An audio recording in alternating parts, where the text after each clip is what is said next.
Muy buenos días, buenas tardes, buenas noches a toda nuestra audiencia. Bienvenidos a esta emisión especial de su programa Ingeniería Química en 5.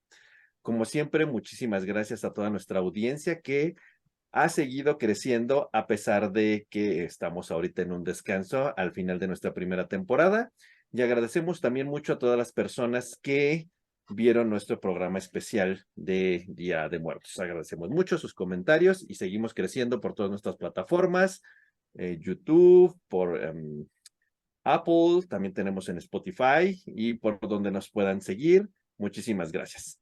Y bueno, pues no crean que los hemos tenido olvidados y hemos preparado este programa especial de fin de año a propósito de nuestra temporada navideña. Como ustedes saben, muchísimas pues productos se generan durante esta temporada tan festiva que festejamos pues en casi todos los países del mundo. Y bueno, pues hay productos desde bebidas especiales por esta temporada, tenemos alimentos especiales, utilizamos pues efectos luminosos también para a decorar varias situaciones. Y entonces nos damos cuenta que detrás de los productos alimenticios, de los productos, bebidas especializadas de esta época y muchas de las cosas que utilizamos para decoración tienen detrás rutas químicas y productos químicos que utilizamos. Y en esta ocasión especial, en este especial navideño fin de año que hemos preparado para ustedes, pues queremos platicarles un poco la historia y qué hay detrás de varios productos muy, muy característicos de esta temporada y que tienen que ver mucho con productos químicos y la industria química. Entonces, algo parecido a nuestro programa especial que hicimos el Día de Muertos, donde hablamos de productos que tenían cierta nocividad y que los asociamos a ese programa especial, pues en esta ocasión queremos tomar algunos de los productos muy característicos de esta época y qué hay detrás de su historia, qué producto químico hay detrás de ellos y qué proceso químico lo asociamos con ello. Entonces, esperemos a toda nuestra audiencia les guste. Este es nuestro último programa del año 2022 y pues bueno, pronto nos estaremos de regreso con nuestros programas quincenales. Pues bueno, como siempre nos acompañan César, Hola, ¿cómo están? Lalo, Hola, saludos a todos. José ¿Qué tal? Saludos a todos. y Gabriel. Hola, ¿qué tal? Saludos a todos. Bueno, pues vamos a empezar a ver qué nos han preparado cada uno de los participantes de nuestro programa Ingeniería Química en 5 sobre esta temporada navideña y que va a ser un producto químico representativo y asociado a muchas de nuestras festividades. Juan José, ¿de qué nos vas a platicar?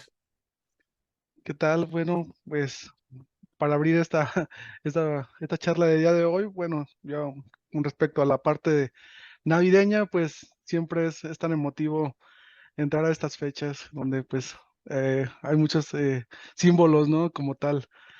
Y dentro de esos símbolos, pues normalmente quien no va a pues a una posada o bueno, en algún lugar siempre están lo que nosotros conocemos como velas, ¿no? Las velitas. Entonces, precisamente yo les voy a platicar este día de, pues, de las velas, ¿Eh? ¿no? Como tal, pues, sencillo, ¿cómo le podemos decir? Producto, pero pues que tiene una larga historia, ya metiéndonos un poquito a lo que es desde dónde proviene esto, pues, sí, es muy interesante, ¿no? Desde dónde proviene. Y precisamente de lo poco que, para llegar a esto de las velas para Navidad, bueno, pues bueno, ¿de dónde se empezaron a hacer esto de las velas? Bueno, las velas empezaron, o donde se empezó a utilizar algo semejante a una vela, pues fueron allá con los egipcios, pues los chinos pues ya antes de Cristo prácticamente, donde utilizaban pues ciertos componentes de la grasa de los animales para pues proveer una antorcha y poder iluminar, ¿no? Iluminar algo pues del espacio donde estaban, ¿no? Sobre todo en la oscuridad. Y bueno, pues esta fueron, digamos, de los primeros hallazgos que se empezaron a obtener, pero a partir de la grasa de los animales es donde se comenzó. A partir de ahí, pues bueno, ya empezó a ver su utilidad en aquel tiempo como tal, y pues fue evolucionando hasta lo que hoy pues conocemos. Pero dentro de ese camino que se tuvo que recorrer, pues después de que lo utilizaron el cebo de los animales, pues viene ahora la parte de ya como ponerle esta característica mecha en medio, ¿no? a este pues cebo que utilizaban como tal. Pero bueno, todavía este tipo de cebo lo que utilizaban pues era muy rudimentario prácticamente y pues soltaba olores o como cuando se quema algo pues que no es, hoy para nosotros es muy común pues prender una vela y que no tenga nada de olor, pero en aquel tiempo pues los productos que no estaban refinados o que no estaban bien elaborados pues soltaban ciertos aromas, ¿no? Como tal.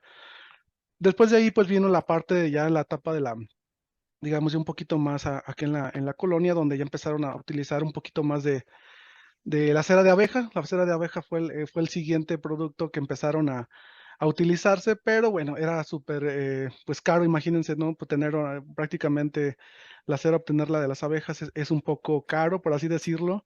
Y en aquel tiempo, pues solamente los reyes o las personas muy ricas era quien se permitía quemar la cera de las velas, ¿no? Porque era bastante caro en aquel tiempo, pues producir una vela con esas características. Entonces, eh, pues todavía era un producto caro, ¿no? Como tal. Después ya vinieron un poquito ya hablando de todo esto, pues vino la época como la colonial, donde por ahí nos suena extraño, pero hubo pues el desarrollo de la industria ballenera, donde pues precisamente utilizaban el esperma de ballena, pues para cristalizarlo y obtener de ahí una cera que pues tenía propiedades un poquito pues ya muy más elaboradas o ya no era tan era más dura y tenía propiedades un poco mucho mejores, sobre todo los olores, no producía tanto olor.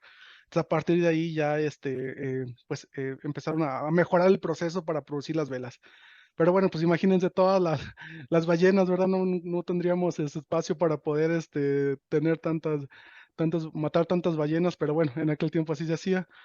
Pero después, por ahí ya empezaron ahora sí ya a revolucionar pues toda la química de eso, lo que empezamos a hablar y fue cuando pues los químicos empezaron o más bien descubrieron cómo extraer el ácido esteárico precisamente de las grasas y de ahí precisamente ya empezaron a mejorarse estas ceras, ¿no? Lo que ahora ya evolucionaron a lo que hoy conocemos. Entonces el ácido esteárico se empezó a extraer de los ácidos grasos, que era ya un ácido más puro, y este ácido más puro, pues ya tenía una mejor constitución y ya lo puedes extraer no solamente del sebo de los animales, sino pues también de algunas otras frutas o productos que tuvieran pues contenido de graso, por así decirlo, ¿no?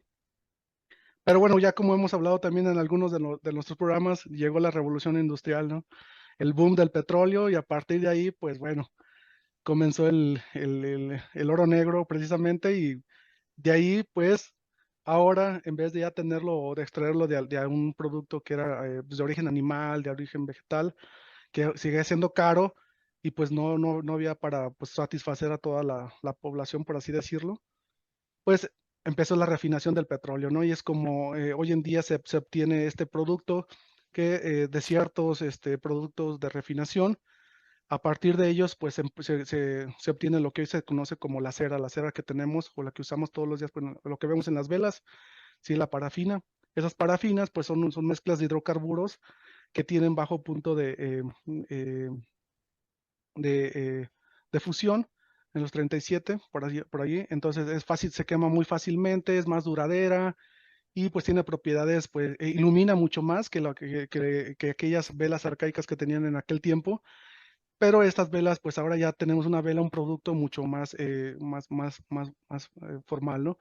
Y con esto del petróleo, pues abarató muchísimo, pues el petróleo era baratísimo en todos los productos de las velas, empezaron a comercializar enormemente, entonces ya era muy fácil para todos adquirir una vela en aquel entonces y pues ya podías iluminar pues, el hogar, ¿no? Como siempre lo hemos tenido. Pero pues ya llegó lo que normalmente todos conocemos o que tenemos común en día, que es la bombilla eléctrica, y pues a partir de ahí se empezó a dejar de usar la vela como tal, ¿no? O los productos de las velas.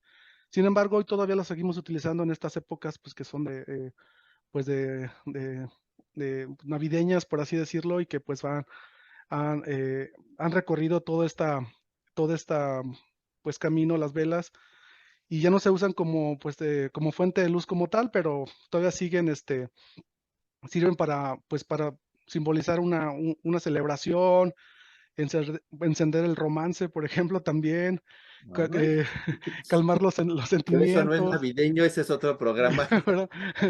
Honrar una ceremonia, y acentuar una decoración del hogar o emitir un brillo cálido y encantador, pues que todos disfrutamos, ¿no? En esta época de navideña. Entonces, esa es la explicación que yo les traía así muy resumidamente, pero este es un camino que ha recorrido la vela y es muy interesante cómo hemos llegado desde algo muy simple como es el cebo hasta ahora ya tener un producto que tenga esas características que pues que no tenga olor, que sea resistente, que dure más tiempo, que ilumine mucho más, ¿no? Ese es un producto bastante interesante. Ok, muy interesante, Juan José. ¿Y estos nuevos productos de estas velas nuevas que hay, son sostenibles ahora que estamos tan en el medio ambiente? Bueno, pues ahorita la gran mayoría proviene precisamente del petróleo, entonces pues ya de ahí empezamos un poco a decaer, pero sí, como comenté, se puede extraer de diferentes fuentes naturales. Una es la cera de abeja, pero bueno, para llegar a las cualidades que tiene hoy en día esta vela, las velas de hoy en día que pues ya las encontramos de todas formas, colores y olores inclusive, ¿no? Ya, pues sí, es un producto que pues podrá así considerarse sostenible dependiendo de dónde viene, de dónde venga. Muy bien. Y desde el punto de vista de su perspectiva, ¿usted cree que un día dejemos de usar las velas? Ay, caray, es que pues, esa es una pregunta que a veces me hago, digo, con todo esto de la transición energética y de que se van a acabar las fuentes pues de energía, pues no sé si dudo que en un futuro, no sé, ojalá que no, pero tal vez eso, volvamos a eso mismo ya otra vez de poder hacer ¿Y no velas luego qué caseras. vamos a hacer en las posadas? ¿O el cirio? Sí, el cirio y todo ese tipo de cosas que se Ah, utilizan. ok. Muy bien, Juan José, muy interesante tu historia. César, ¿tú de qué nos vas a platicar? A mí me tocó hablarles esta vez de los dulces. Es un La producto, glotonería. la glotonería exactamente, es un producto que si lo vemos desde el lado del exceso podría ser al capítulo pasado algo nocivo, pero vamos a verle la parte interesante y la parte bonita, ¿no? ¿Por qué es importante? Bueno, si nos citamos nada más en México, pues México es el segundo país con más consumo de dulces en cuestión de Latinoamérica, solamente por detrás de Brasil. Por promedio consumimos anualmente 4.5 kilogramos. Yo creo que yo rebaso ese promedio por mucho, pero de alguna manera tenemos ese promedio.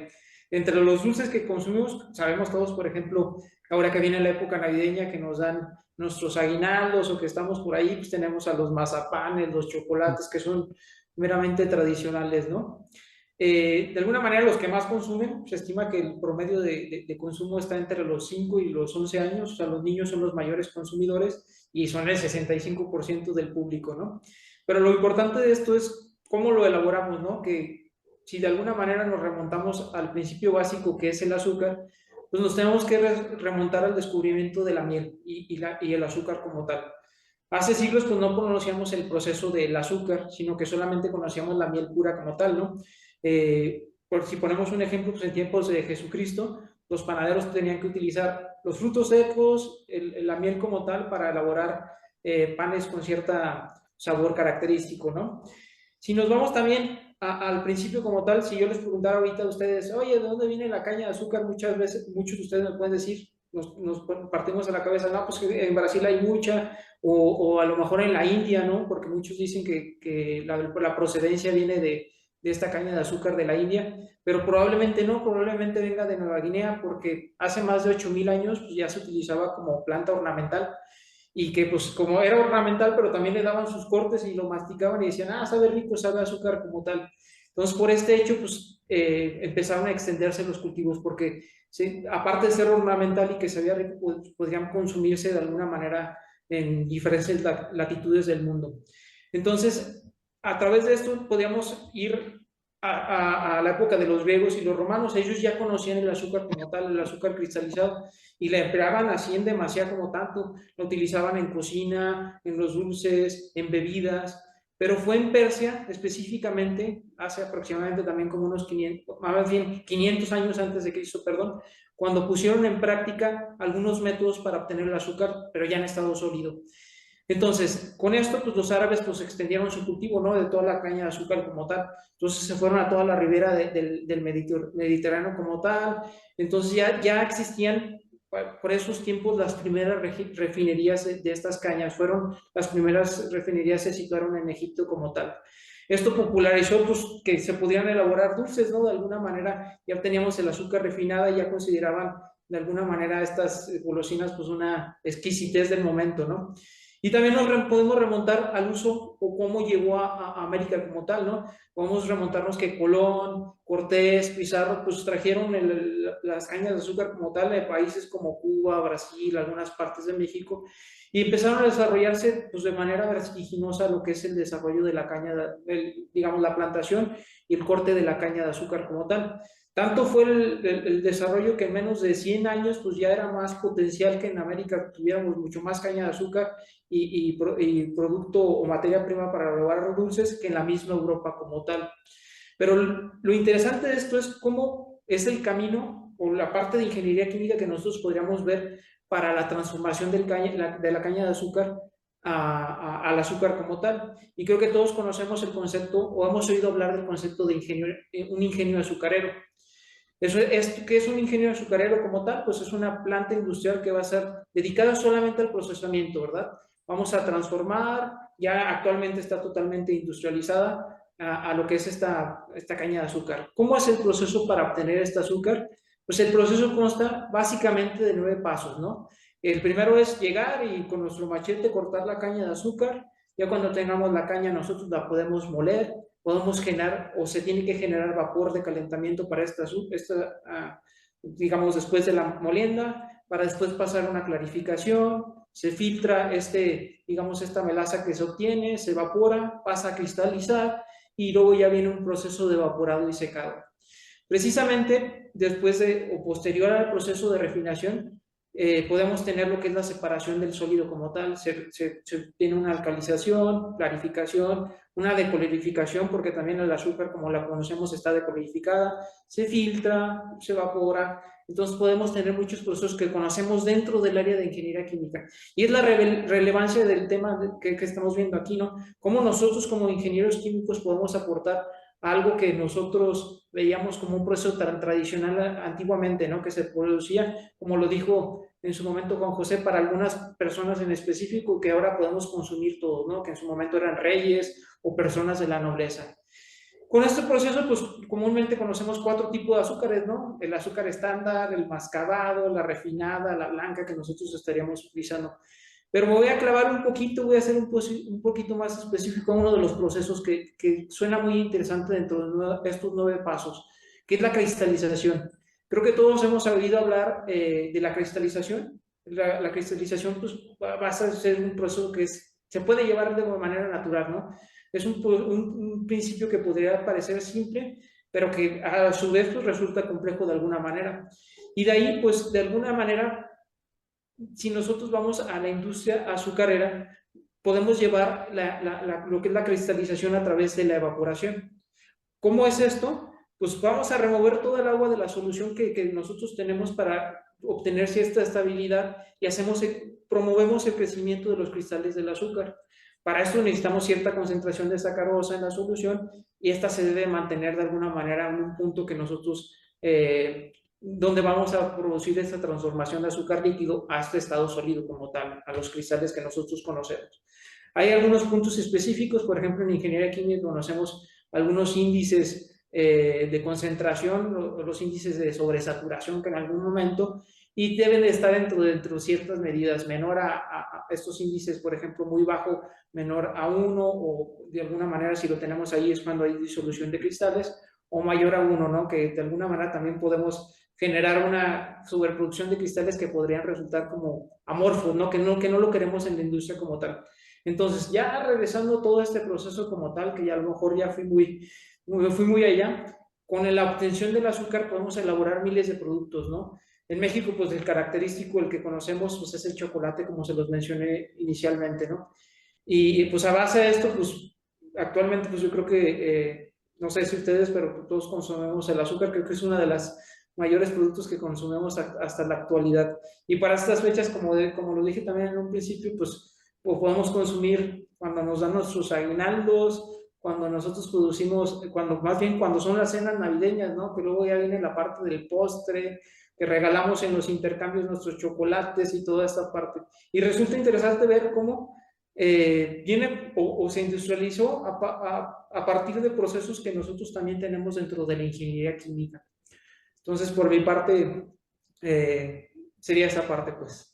Tú nos diste la parte como amigable y muy técnica de los dulces y el azúcar, Sí. César, pero en tu opinión, ¿por qué la gente le tendrá tanto miedo?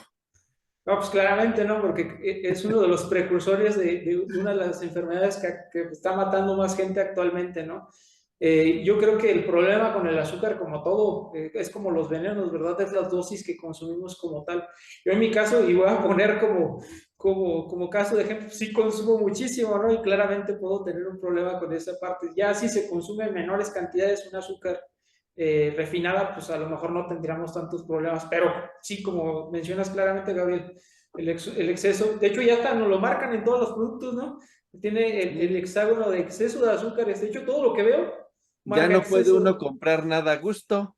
sí, ya todo tiene ese rumbito y pues con cierta razón, ¿no?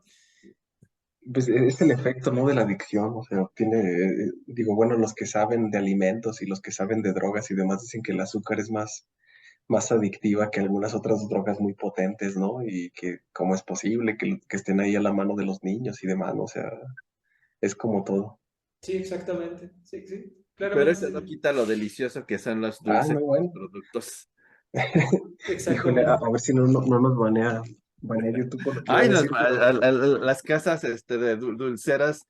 no, pero iba a decir, es que dice que no quita lo delicioso, pues a lo mejor los adictos dicen lo mismo. Ah, no, bueno, pero esa es otra historia, ¿no? Si Pero bueno, todo con medida, ¿verdad, César? Sí. Sí, y si buscamos el patrocinio de una chocolatera, ya se nos fue ya en estos momentos ya se nos fue el patrocinio de cualquier chocolatera. No, yo creo que sí, como dice justamente Eduardo, sí se crea una cierta adicción, ¿no? Y claramente, de hecho, no sé si han hecho el ejercicio de tratar de dejar de consumir azúcares un cierto tiempo y te produce un estrés en el cuerpo, ¿no? De hecho, yo sí lo he hecho y sí te sientes así como, híjole, o sea, no estás en un estado normal.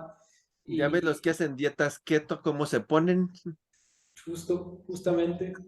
Entonces, un efecto nocivo sí hay, pero también hay que verle el lado Ay, qué positivo, tal, o sea, ¿no? lo delicioso de los panecillos y dulces y Hay que Claro. ponerle 4 sellos ahorita. a nuestro programa. Muy bien, César, muy interesante. Lalo, ¿tú de qué nos vas a platicar? ¿Es adictivo o no? No, esto más bien es nocivo. Uh, Este, causa quemaduras y daños severos a todo el cuerpo, más de 4 sellos. No, pues a ver, ahora sí que ya está en algunos lugares altamente prohibido, pero creo que los fuegos artificiales con control siempre han sido utilizados y no se diga cuando se vienen, sobre todo aquí en México en fechas religiosas, aquí particularmente en Guanajuato, para el 12 de diciembre empiezan como desde 15 días antes y la tronadera de cohetes a todas horas, de diario, ¿no? Pero bueno, eso es molesto, pero lo que les voy a platicar es bonito. Es justamente sobre los fuegos artificiales y de dónde surge o cómo se genera esta colorimetría tan llamativa que luego pasa en la parte de los fuegos artificiales. La realidad de las cosas es que la base de todo fuego artificial es la pólvora. La pólvora, algunos dicen que lo inventaron los chinos, otros datan ahí a arquitectos griegos y demás, pero bueno, la teoría más popular es que los chinos lo inventaron. Yo buscando encontré un montonal de historias y dudo que alguna sea la verdadera, quién sabe, no lo supe distinguir, pero estaba desde que obviamente el tipo que tenía intenciones bélicas hasta que el que supuestamente quería hacer otro tipo de porcelana y estuvo ahí mezclando el salitre y no sé qué tanto. ok. Pero bueno, el chiste es que la base de todo esto es la pólvora. Y la pólvora básicamente está compuesta por carbón, que es un combustible, un carbón así tal cual. Azufre en alguna presentación que sirve justo como, ¿cómo decirlo? Como amortiguador. y una fuente de oxígeno que puede ser cualquier sal. Para la pólvora lo más comercial es el nitrato de potasio. Para los fuegos artificiales es el cloruro de potasio, que es una fuente de oxígeno para la parte de la combustión. Entonces, en realidad, la pólvora como tal, y por supuesto acompañado por los fuegos artificiales, pues sí son bastante antiguos, por ahí de los años 600 más o menos, después de Cristo, y se fueron esparciendo a Europa por lo que los historiadores llaman la ruta de la seda. Digo, a lo mejor ahí les debo la historia de la ruta de la seda, espérense a otro episodio sobre ese, pero así se las debo. El sitio es que, bueno, es una ruta comercial, por supuesto, como muchas que se establecieron en Europa, y a partir de ahí se fue abriendo camino la pólvora. El detalle, justo como comentó en su momento Juan José, como comentó César, pues los procesos eran tan rudimentarios, pues que eran bastante caros. Entonces, el detalle, pues bueno, digamos que la oligarquía de aquel entonces, pues no había problema, porque dicen que los historiadores que en Francia, sobre todo en Inglaterra, había gente dedicada totalmente a la creación de fuegos artificiales. O sea, yo tengo así dentro de mi gabinete quien se dedicara a hacer fuegos artificiales para este, las celebraciones. Dicen algunos otros historiadores que justo por eso en Francia dejaron de utilizar los fuegos artificiales durante mucho tiempo, porque era tanto el exceso bueno, antes de que estallara la revolución por ahí con Luis XVI, o sea, que era tanto el dinero que gastaban en eso, o sea, que era grosero, o sea, nada que ver con una austeridad, no sé cuál sería la austeridad en ese momento, pero nada que ver con las condiciones de vida del pueblo, ¿no? Entonces, fue tanto el enojo de la población que banearon de alguna manera el uso de la, de la pólvora. En otros lados, en todo el mundo se esparció menos en Francia, al menos en esos años. En México fue importada de manera obligatoria, por así decirlo, pues por cuestiones bélicas. O sea, ahora sí que todo el uso de la pólvora para uso directo bélico, pues fue importada para la época de la conquista y demás. Entonces, prácticamente fue la manera en la que importamos. Yo creo que hay que pedir disculpas por la manera en la que nos importaron la pólvora, pero mejor dicho, hay que solicitar que nos ofrezcan disculpas. Y fue tanto ahora sí que el auge, que en realidad México es un punto muy importante para la producción a nivel Latinoamérica, a nivel América, incluso para la producción de pólvora, de fuegos artificiales, por supuesto. Digo, tan así que hay muchos accidentes, ¿no? Han escuchado hablar del accidente de Celaya, del accidente de Tultepec. O sea, Tultepec como tal es una matriz increíble para el comercio de fuegos artificiales. Y a lo mejor, ya por último, para finalizar, para entrar en detalles sobre cómo es la luminosidad, cómo se dan estos efectos bonitos y demás, la realidad de las cosas es que las formas, o sea, si tú ves un cohete y estalla y se forma que la cabecita de un animal o que se forma la colita de no sé qué, esos son arreglos mecánicos. No me pregunten cómo, honestamente no investigué a detalle, pero entiendo que son arreglos mecánicos, o sea, acomodas la pólvora así, la acomodas así, y entonces primero estalla aquí, luego estalla acá y se forma la flor, se forma el solecito y demás, ¿no? Pero digamos, desde el punto de vista químico, lo importante es que en realidad no se hace una adecuación tan profunda, o sea, estamos hablando que es carbón, azufre y la fuente de oxígeno, ¿no? Que les comentaba yo que era cloruro de potasio. Y lo único que se hace es agregar un aditamento, o sea, se utilizan sales, casi comúnmente son sales de cloro. O sea, yo agrego un cloruro de sodio, por ejemplo, y mi explosión es amarilla, dorada. Agrego un cloruro de bario, por ejemplo, y mi explosión es verde. O agrego un cloruro de cobre y mi explosión es azulosa. Entonces, en realidad, ahora sí que el efecto bonito que uno ve, que las luces y que se forma la bandera de México y la bandera de quién sabe quién, pues en realidad nada más es cuestión asociada a las sales. O sea, podemos decir que hay una fórmula base y a eso le voy agregando, la voy adornando con sales de cloruro, la voy funcionalizando ahí con sales de cloruro y la voy haciendo más vistosa, ¿no? Y pues bueno, creo que en la realidad, en la actualidad es bastante uso, no sé hasta qué punto está prohibido, en qué paso de la legislación vamos, pero pues es de bastante uso la pólvora con fines de pirotecnia. Bueno, hasta aquí en la iglesia de mi colonia, bueno, que esto parece el día del evento, que bueno, que va a decir que Sí, vamos a arder.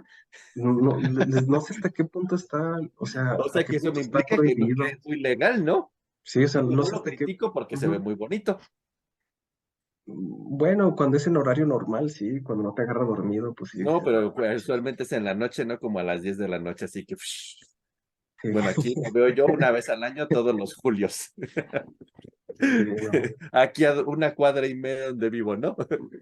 Pero sí, sí. padre. Y me acordé cuando dijiste que en la época de allá como de los reyes, que gastaban un montonal de dinero, pues hasta de hecho Handel compuso una obra que se llama Música para los reales fuegos de artificio, justamente porque los reyes mandaban a hacer sus, pues era como una distracción, ¿no? Y entonces pues mandaban así, creo que en unas melodías en lo que es el evento, ¿no? Pero esa ocasión, bueno, cuando Handel estrena su obra, la escribe para Jorge II de Inglaterra, con motivo de que había terminado una guerra con Austria, pues acaba en lo que tú nos comentabas al principio, ¿no? Hicieron tantos fuegos pirotécnicos y que la música de Handel fue lo de menos, que es preciosa, por cierto, porque hubo un incendio en los jardines de Windsor, porque pusieron tantos fuegos artificiales que pues aquello se incendió la tarimita donde estaban los músicos, ¿no? De tanta pues explosión que hubo, ¿no? Entonces acabó siendo algo como peligroso. Entonces al final del día es algo muy bonito,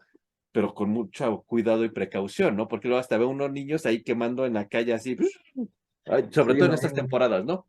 la Navideñas. foto, la foto clásica de la mano toda quemada, ¿no? Es peligroso. Digo, ahorita lo que se utiliza mucho pues son los drones. Como siempre, los chinos a la cabeza, pero no sé si les ha tocado ver los drones acomodados para que se vea el dragón y así, todo muy Sí. bonito y así, o sea, pues ya, digo, ya. Ahora sí que hablando de sostenibilidad, no sé qué sea más sostenible, si quemar pólvora o producir el dron, pero se ven bastante bien, ¿eh? Y bastante bien organizados. Yo creo que con un cuidado y una buena legislación podemos seguir disfrutándolos, ¿no? Sí, sí, sí. Sí, sí, sí, no hay que dejar de lado los artesanos ahí. Los artesanos también, porque es un estilo, bueno, al menos en México es parte como de la vida de muchas comunidades, ¿no? Sí, Que se totalmente. dedican a eso. Muy bien, muy interesante y muy peligroso. No sabría, bueno, ya no sabríamos si era para este programa o el otro, ¿no? Pero bueno, Sí. Las tragedias. todo depende del enfoque, ¿no? Gabriel, ¿tú de qué nos vas a platicar? Pues yo voy a platicar de las bebiditas, doctor, Ay, alcohólicas, tú eviten vas el como exceso. César con las cuestiones adictivas. Sí, sí, sí, de los alcoholitos, de los rehechos, concretamente de la sidra.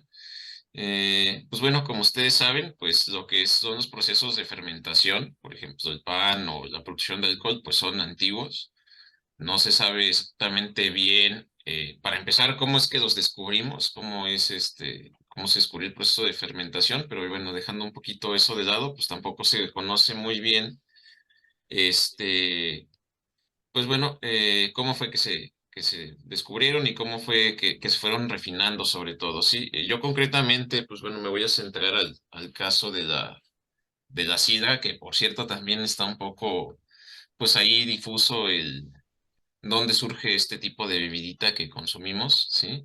Por ahí hay algunos estudios que dicen que por ahí los egipcios o los griegos ya conocían bebidas alcohólicas a partir de manzanas y peras, pero que no se sabe bien, digamos así, exactamente, ¿sí? Lo que es cierto es que, pues bueno, pues este tipo de bebidas ha estado muy arraigada tradicionalmente a España y bueno, muchos de los procesos o bueno, de los procedimientos que se utilizan no solo para producir la sidra, sino para producir pues una gran cantidad de bebidas alcohólicas, pues son procesos que bueno, yo me pongo a pensar, se parecen pues bastante a lo que ya es, digo, son procesos muy antiguos, pero ya con pasos muy marcados que ya casi podríamos decir que son operaciones unitarias, por decirlo de alguna manera. Sí, tal cual. Por ejemplo, pues en el caso de la sidra, concretamente, pues bueno, empieza con lo que es la recolección de las manzanas. No de cualquier manzana, bueno, puede ser cualquier manzana, pero a lo que me refiero es, tienen que ser sobre todo manzanas ya que estén, pues vamos a decirle ya un poco viejas, por decirlo de alguna manera ya de lo último que queda de la producción de manzana en la, pues ahora sí que en los, bueno, no sé cómo se llama el árbol de la manzana, no sé, manzano creo, no sé. Ah, supongo. Manzana me suena más el Chile, pero bueno. Este, y bueno, se seccionan principalmente este tipo de manzanas, principalmente las que ya están como viejitas, como, pues ya como entre cafecitas, precisamente porque tienen un gran contenido de azúcar, ¿sí? De hecho, se tienen que esperar. De hecho, la sidra ideal se produce con ese tipo de manzanas, al menos de lo que he podido yo investigar. Y una vez bueno, pasa esto, pues bueno, empiezan ahora sí ya las operaciones un poco más tradicionales. Se recolecta la manzana y empieza un poquito pues digamos, lo que sería la operación de molienda. Las manzanas se empiezan a triturar para posteriormente pasar a un proceso de prensado, ¿sí? El proceso de prensado, pues literal es, pues apachurrar las manzanas para obtener el jugo. Por ahí, bueno, he visto, ya depende, eso del tipo de proceso y cómo se haga. Estoy viendo por ahí algunos videos de producción artesanal. Por ejemplo, para el caso de los productos artesanales, pues bueno, esta operación de prensado, pues se hace hasta 2 o 3 veces. Y pues bueno, con esto se obtiene lo que es el mosto. Los que han probado de hecho, eso ya se puede tomar como tal, es el jugo de manzana como tal, o el extracto de manzana. No sé si puede decir que sea el jugo, el mosto, es bastante rico, por cierto. Y bueno, este mosto, dependiendo también del proceso, pues bueno, puede pasar a una etapa de lo que es clarificación, ¿sí? O puede pasar ya directamente a lo que es la etapa de fermentación. Por ahí sí les debo un poquito en qué consiste o qué es lo que le agregan a la parte de la clarificación. Pero bueno, lo que vi que, bueno, principalmente es, pues como su nombre lo indica, el mosto sale como con un aspecto como café, y lo que se intenta hacer en la clarificación, pues es obtener un jugo, pues amarillito, como el que conocemos todos. Y bueno, pues ahí entra un proceso de fermentación, ¿sí? Normalmente se deja 1 o 2 semanas, perdón, 1 o 2 meses el proceso pues ahora sí, de fermentación. Y bueno, posteriormente ya una vez que se fermenta, pues viene a lo que es la etapa del trasiego. El trasiego es, pues, lo que sería en ingeniería química, pues una especie de filtración. En estas cosas de la sidra, pues es pasar, bueno, de un alambique o de un pot a otro y dejar los sólidos para evitar que se haga, pues, bastante fuerte pues lo que es la sidra como tal, sí. Entonces, digamos, estos son algunos de los pasos. Bueno, obviamente, pues viene la parte del embotellado, pero digamos, estos son algunos de los pasos tradicionales que se han utilizado. Sí, por ahí, por ejemplo, ahí en el trasiego también algunos, pues bueno, aparte de la filtración, algunos pues proponen añadir algunas sustancias para controlar, por ejemplo, la concentración de azúcares o ácido málico. La verdad desconozco qué es lo que añadan. Bueno, ahí pueden ser etapas más, etapas menos, pero esas son digamos, etapas fundamentales de este tipo de cosas. Eh, y pues bueno, parte fundamental de esto, y yo creo que es algo que tiene bastante mérito, sobre todo la parte de producir esto, y digo, bueno, sobre todo antes, es pues regular el contenido de alcohol, ¿no? Durante mucho, pero ya la verdad me sorprendo mucho de cómo regulaban o cómo hacían, digo, antes cuando no había sistemas de control o calidad, cómo lo hacían para homogeneizar la experiencia, la verdad, sobre todo. Y bueno, sobre todo para la parte de la sidra, es súper importante regular el contenido de alcohol, sí. La sidra es una bebida baja en alcohol, entonces estas fermentaciones duran bastante tiempo, pero al final la sidra que se obtiene, pues tiene de un 2 a 8% de alcohol, sí. Y pues bueno, eso es un poquito de lo que les quería comentar de las sidras, una bebida bastante, pues común, sobre todo aquí en México y en países hispanohablantes. Creo que también ahí en Alemania es bastante común. Yo, personalmente, yo en mi casa no suelo, o al menos en mi familia no solemos,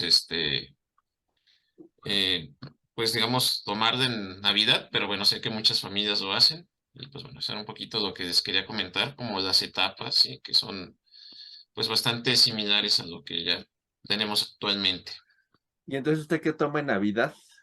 Pues fíjese Ponche. que, bueno, si voy con la familia pues con mi familia, mis papás, mi mamá, ellos no toman literal, doctor, o sea, alcoholitos, no, puro refresquito, juguito y esas cosas, ¿Eh? ya si voy con mis abuelos o con mis tíos, pues ya, ahí sí, ya, pachanga, el tequilita o cosas así.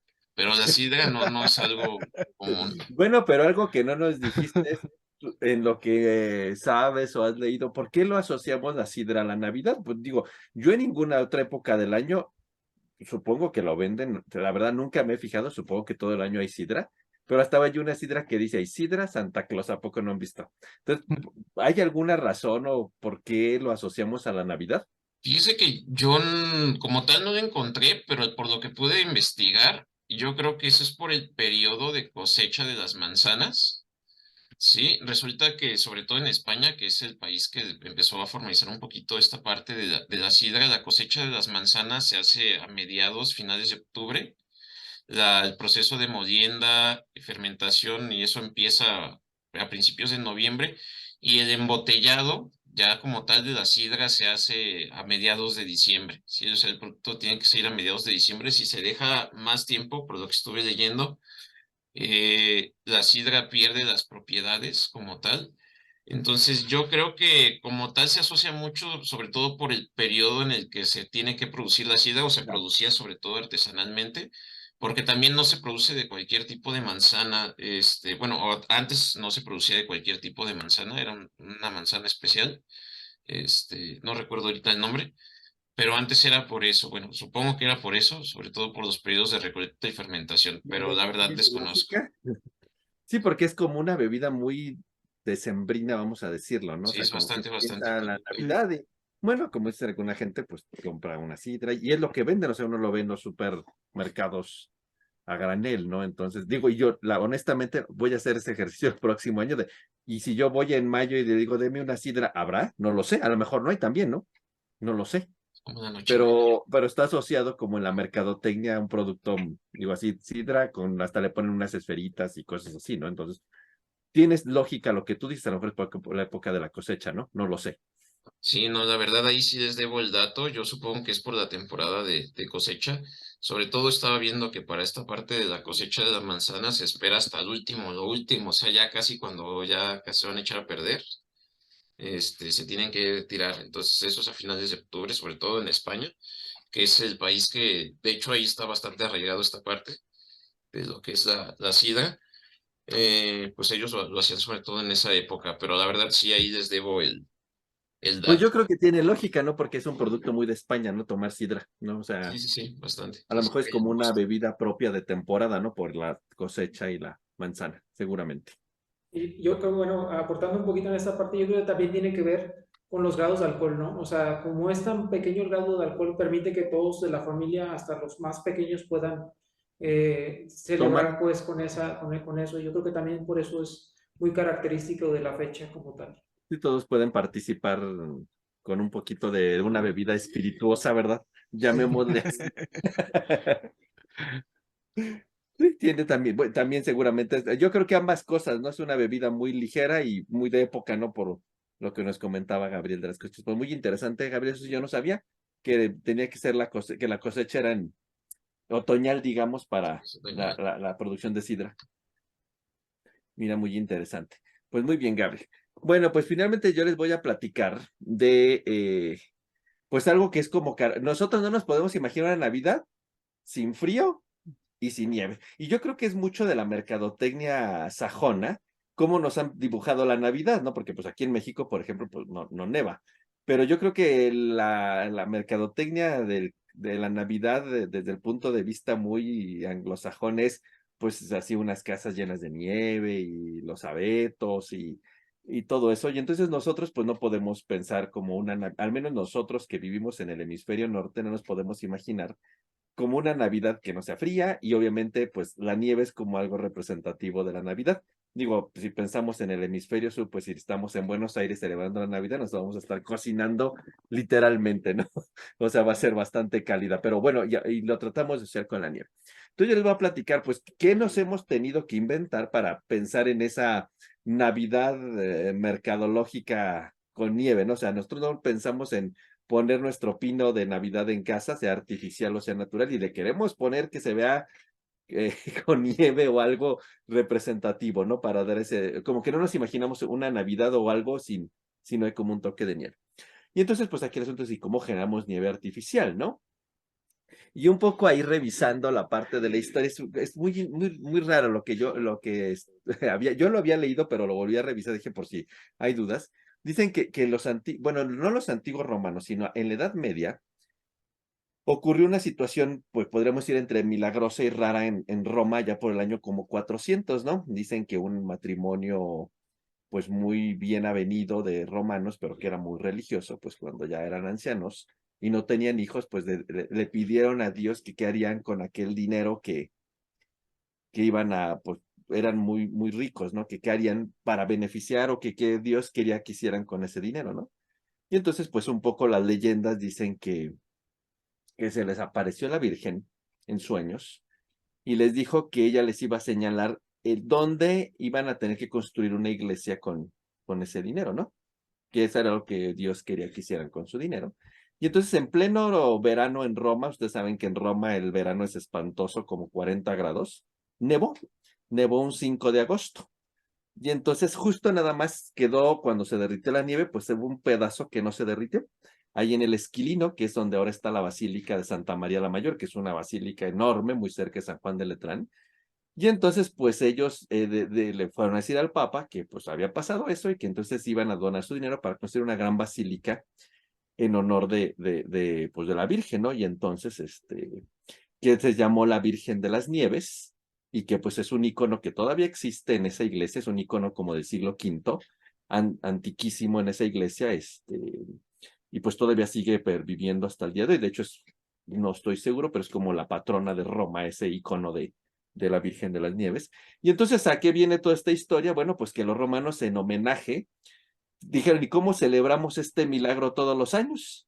Y entonces, pues tenemos que hacer que caiga nieve para representar el milagro. Y fueron los primeros que intentaron crear en la Edad Media, pues como hacer nieves. Y entonces ellos lo que hacían era, en el verano, al inicio del verano, cortaban rosas blancas que pulverizaban literalmente y entonces las sometían en un efecto con agua fría y caliente, agua fría y caliente, y entonces pues las hojas se hacían realmente como, pues como tejitas, vamos a decir, como pequeños piececitas duras, y entonces durante una ceremonia en la iglesia tiraban desde la cúpula estas pétalos de rosa, pues digamos como congelados, vamos a decirlos, ¿no? Porque los pasaban entre agua caliente y fría y quedaban al final pues como pequeñas piezas duras, digamos como obleas, y entonces pues fue la primera representación que se tiene de cómo era nieve artificial, con recortes de pétalos de rosas blancas, que le hacían este tratamiento agua fría, agua caliente, hasta que quedaban como una especie de obleas duras en chiquito, ¿no?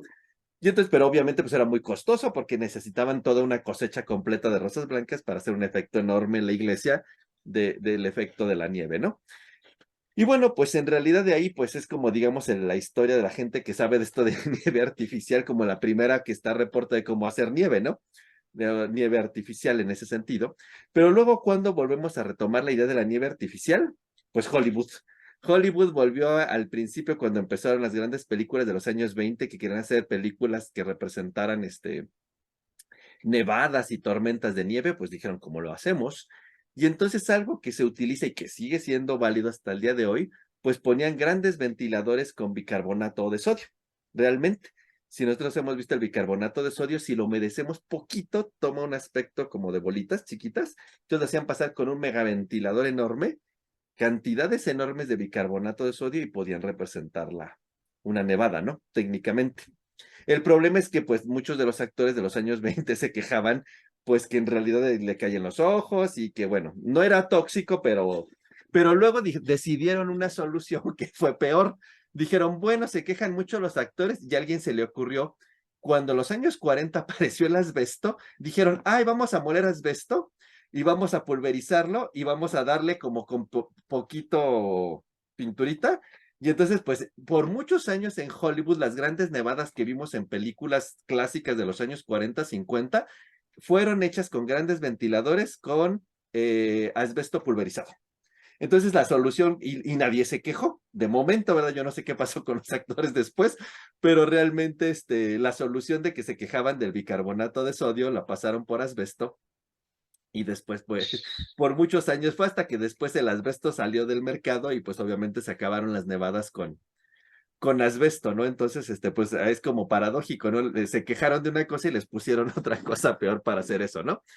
Y luego que decidieron en los años 60, digo, Hollywood es el que más ha avanzado en esta idea de cómo generar nieve artificial, pues dijeron los extinguidores de fuego, o sea, este gas que va a comprimir los extinguidores, pedían a las empresas que hacían extinguidores que le pusiera bicarbonato de sodio, y entonces con el efecto del bicarbonato de sodio y el gas propio de los extinguidores, pues bien puede dar un efecto de una nevada, ¿no? O sea, en realidad parece ser y por muchos años, hasta los años 80, en Hollywood se utilizaban extinguidores medio tratados con bicarbonato de sodio para dar el efecto de grandes nevadas. De hecho, por ahí donde estaba leyendo algunas cosas, decía que en la película Gladiador que se ve una nevada, pues justamente así la realizaron, con grandes extinguidores para hacer el efecto de estas nevadas, ¿no?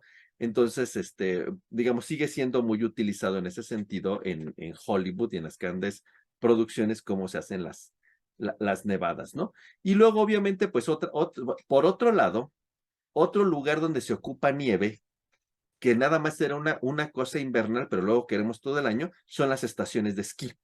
Entonces, pues obviamente suelen estar en lugares donde hay grandes nevadas, pero cuando el deporte pues es rentable y va mucha gente a vacacionar y entonces necesitamos las pistas todo el año y entonces, ¿qué es lo que hacían? Pues vapor de agua en grandes toberas presurizadas, que es como lo hacen en las pistas de esquí. Y entonces los grandes resorts vacacionales, pues es como generan nieve artificial.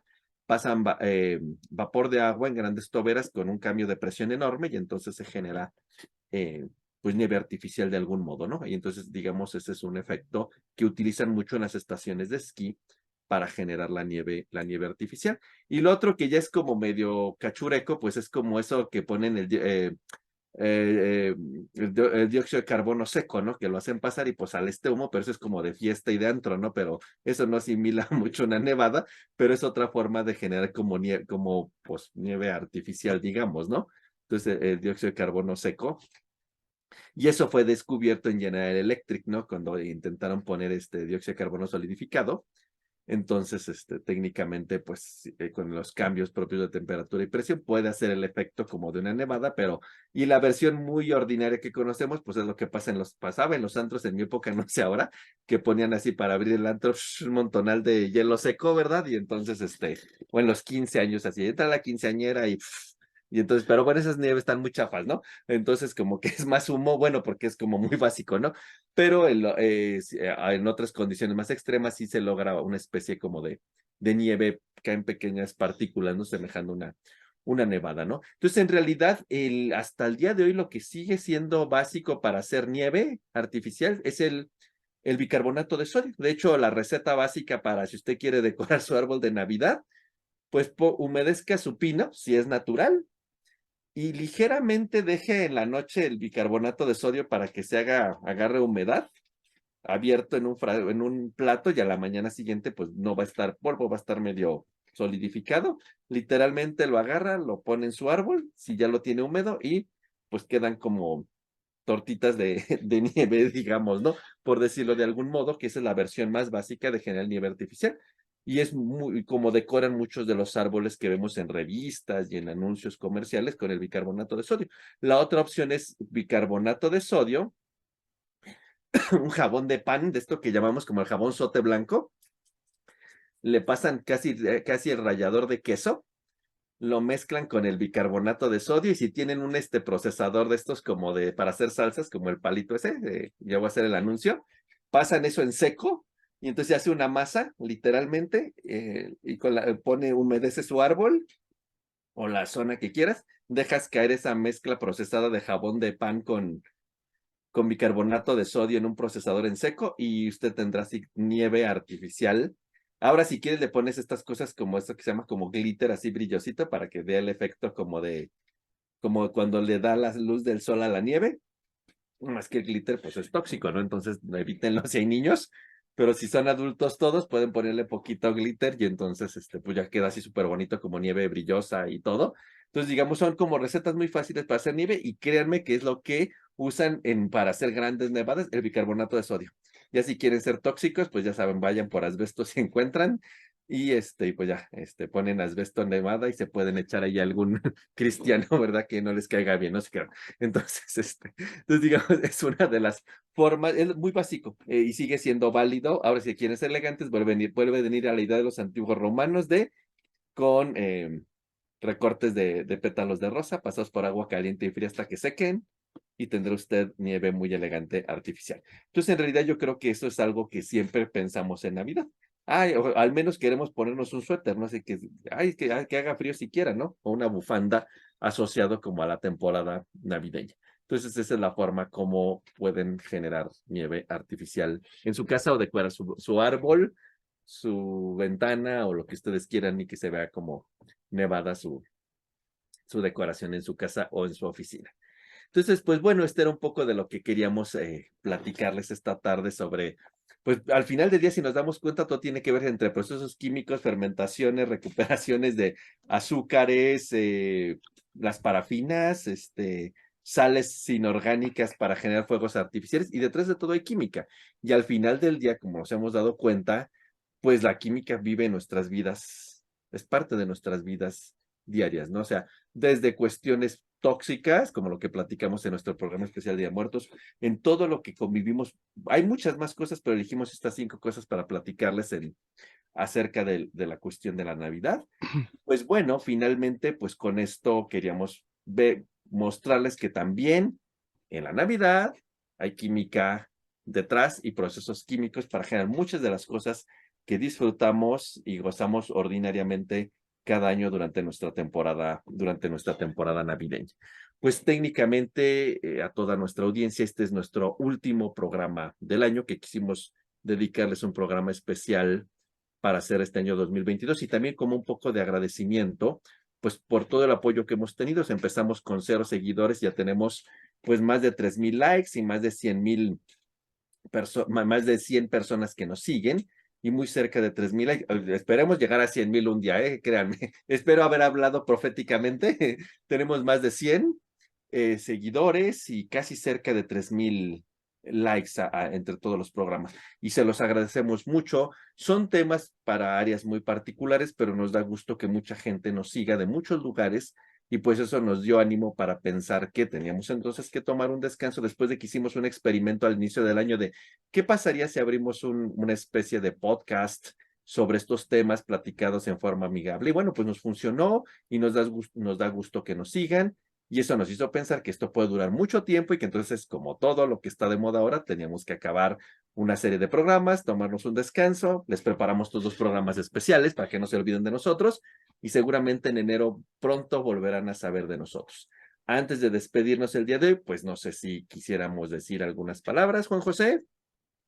No, pues no mostrar el agradecimiento a todos por el apoyo de vernos y de escucharnos día con día, ¿no? Por ahí tenemos ya, hay varias personas que nos escuchan constantemente y pues agradecerles a todas ellas. Gabriel.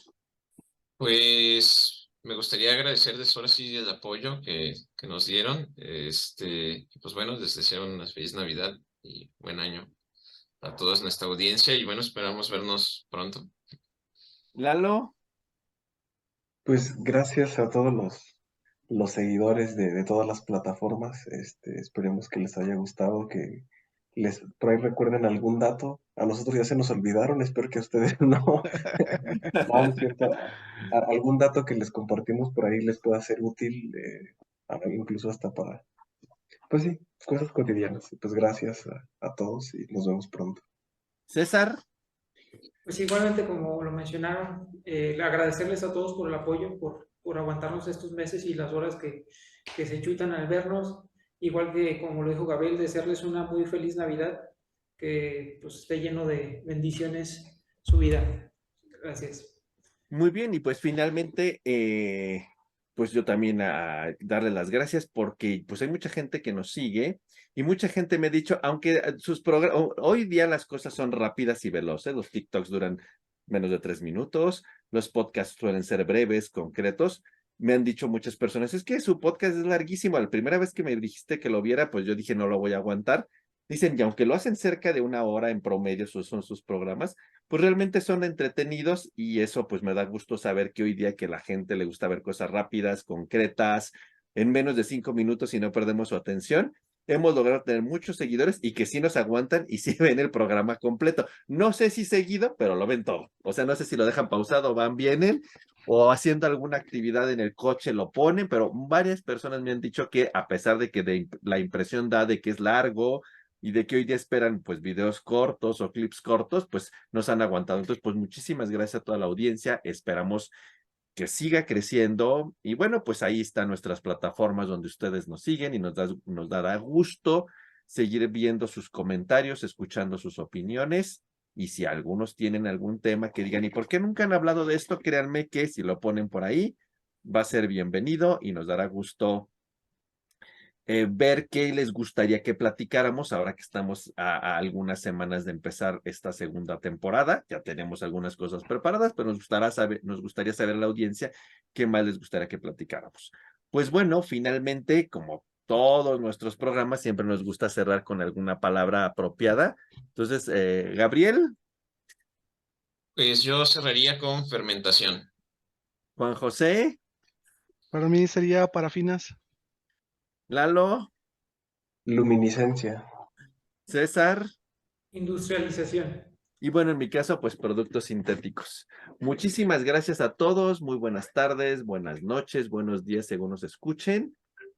Pues felices fiestas a todos y que el año 2023, que está muy pronto por comenzar, venga lleno de muchas cosas buenas. Disfruten esta temporada navideña, coman dulces, coman frutas, coman bebidas, tomen bebidas y pues bueno, Sin sellos. sí, no importan los sellos, ustedes disfruten esta temporada. Nos vemos pronto y que venga un año 2023 lleno de muchas cosas buenas para toda nuestra audiencia. Gracias, nos vemos muy pronto, no nos olviden. Bye. Ay.